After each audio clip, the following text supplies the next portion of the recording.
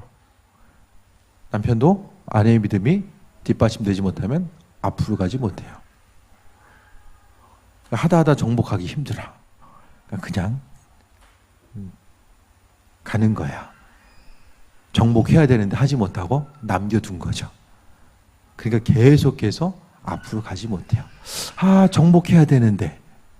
뭐 정복이라는 것이 좀 뭐 이렇게 어울리는 표현이 될지 모르겠지만은 어쨌든 신앙으로서 해결해야 될 부분, 하나님의 약속 믿고 움직여야 될 부분이 있는데 그것을 행하지 못했기 때문에 계속해서 마음에 갈급함이 있으되 마음의 부담감만 가지고 있는 거죠. 이스라엘 민족들이 하나님께서 약속의 땅을 주셨는데 정복해 나아가는 그 힘과 능력이 부족함으로 인하여서 그대로 남겨두고, 그러니까 하나님 약속의 땅에서 하나님 바라보면서 또 기쁨과 소망을 가지고 살아가지 못하고 이방 족속들 눈치 보면서 살다 보니까 앞으로 나아갈 수 있는 그 힘과 능력과 용기가 사라지게 되고, 또 여기가 아닌가 보다 또 다른 땅을 찾아가게 되고, 약속의 땅은 많은데 결국 앞으로 나아가지 못했기 때문에 계속해서 지파들이 쪼그라드는 지파들이 있었고, 오히려 역으로 하나님 약속 믿고 나아가서 또 승리할 수 있는 그런 지파들의 내용들도 성경을 통해서 보게 됩니다.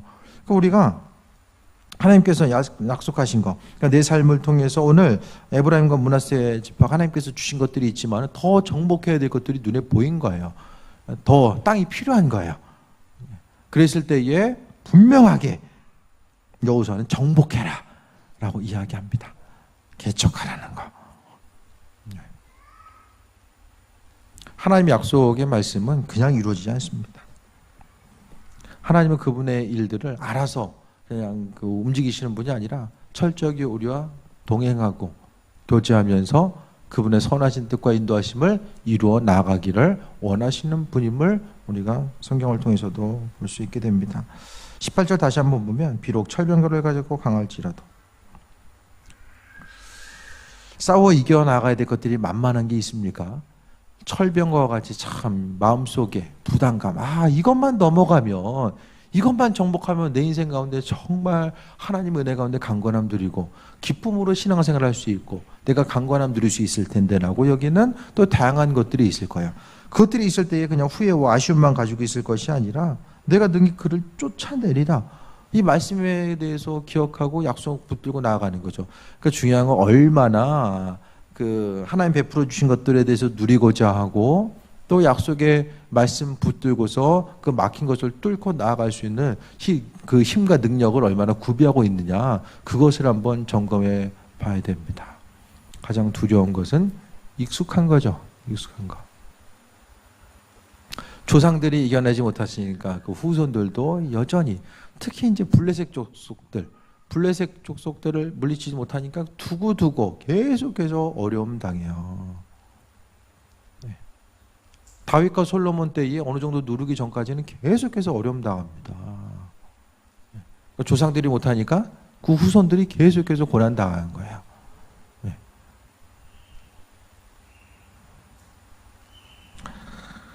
하나님 우리가 믿음으로 요구하는 그 부분에 대해서 우리를 책망하지 아니하시고 개척해라.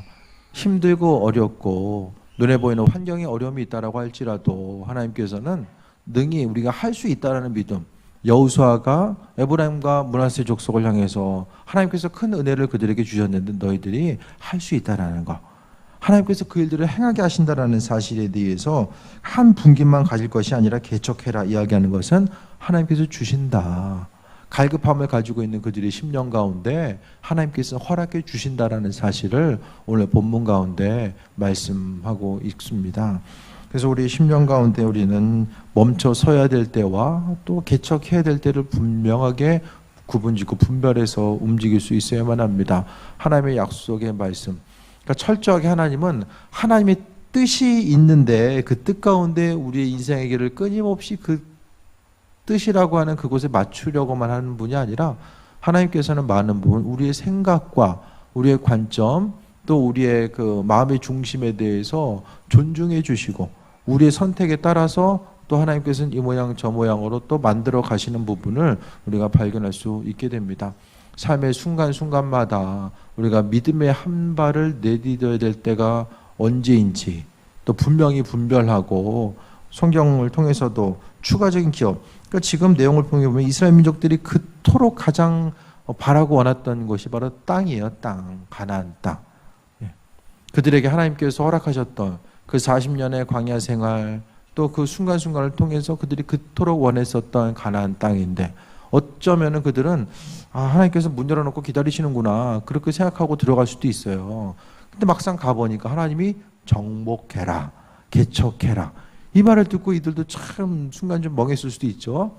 그냥 가면 될 줄 알았는데 근데 하지만은 그 순간을 통해서 개척해서 이긴 족속들은 삶의 터전을 준비하고 그 안에서 또 더욱더 중심적인 역할을 감당하고 그렇지 못한 족속들은 결국 이제 우상 숭배하는 무리들 가운데 또 어울리게 되고 또 믿음을 지키고 승리하기보다는 오히려 변질된 신앙을 많이 갖기도 했었던 그 모습 또한 우리가 발견할 수 있게 됩니다.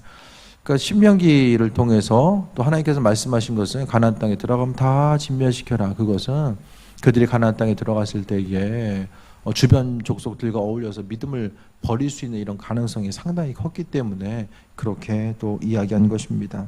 우리의 삶을 통해서 하나님께서 허락하신 은혜에 대해서 기뻐하고 감사하고 만족감을 누릴 것도 있지만 또 오늘 본문의 말씀을 통해서 개척해라라고 이야기했었던 오늘 본문의 말씀처럼 우리가 개척하고 나아가야 될 부분이 무엇이 있을까? 하나님의 이끄심과 인도하심 따라서 승리해야 될 그 부분이 무엇이 있을까를 분명히 돌아봐야 됩니다. 주신 것에 대해서 감사하고 순응하며 살아갈 때도 있지만 분명히 하나님께서 우리의 마음의 문을 두드리시고 또 움직일 것에 대해서 말씀하셨을 때에 그 말씀에 순종하고 의지해서 한 발짝을 내딛는 것도 삶에 있어서 아주 중요한 부분이 된다는 것을 다시 한번 돌아보시고 철병거를 가졌고 비록 그들이 강할지라도 내가 능히 그를 쫓아내리라 하였더라 라고 했었던 이 여호수아의 믿음의 고백이 여러분의 삶의 여정 가운데 날마다 새롭게 적용될 수 있게 되길 주의 이름으로 축원드립니다. 예. 찬양하고 또 기도합니다. 주신 약속의 말씀 붙들고